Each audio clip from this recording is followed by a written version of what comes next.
the 60s, American automakers were turning out machines that had eye-catching lines and enough power to race at Daytona International Speedway.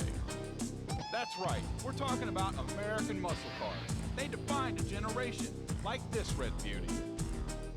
It's a 1964 Chevy Malibu SS. It has a 327 300-horse engine in it, factory air conditioning.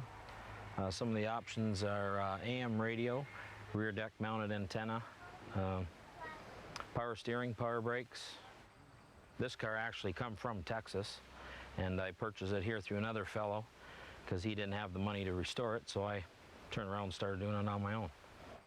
I purchased it about 10 years ago, and 5 years ago I started dismantling the car in my own garage and finding all the bad parts in the car and locating more new parts and going on about getting floor panels and stuff, and just kept on going from there and working on it slowly and gradually in my own garage.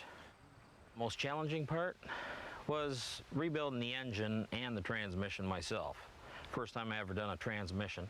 The upholstery was a little tough, but I sent a few things out to get done.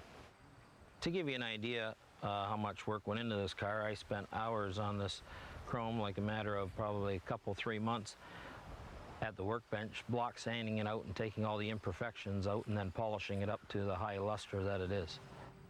Steve didn't finish his car until about a month before this interview, and he is just now getting the chance to show it off. First show I was at, I had one person that wanted to purchase it. I had people all around it. They couldn't believe the color and that it's different with a white interior. You see a lot of Chevelles with black and red, but this one I thought, well, when I do it, I'll do it with white interior, and it sort of really brightens the car up.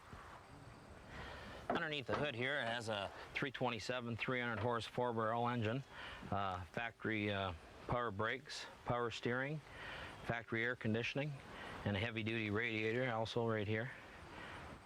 The judges look for power steering and power brakes and how everything's detailed, like all your stickers, the proper colors, the cleanliness of the engine, the way the hoses, all the clamps are put on, the originality of the hoses, like the tower clamps here are original back in '64. All these air conditioning clamps have little brackets on them here to hold the hoses in the proper position, and all the main details of the whole vehicle. The Chevelle name is synonymous with the muscle car. Thanks to Steve's hard work, this beauty has never looked better. That Chevelle SS really is one sweet steel dream.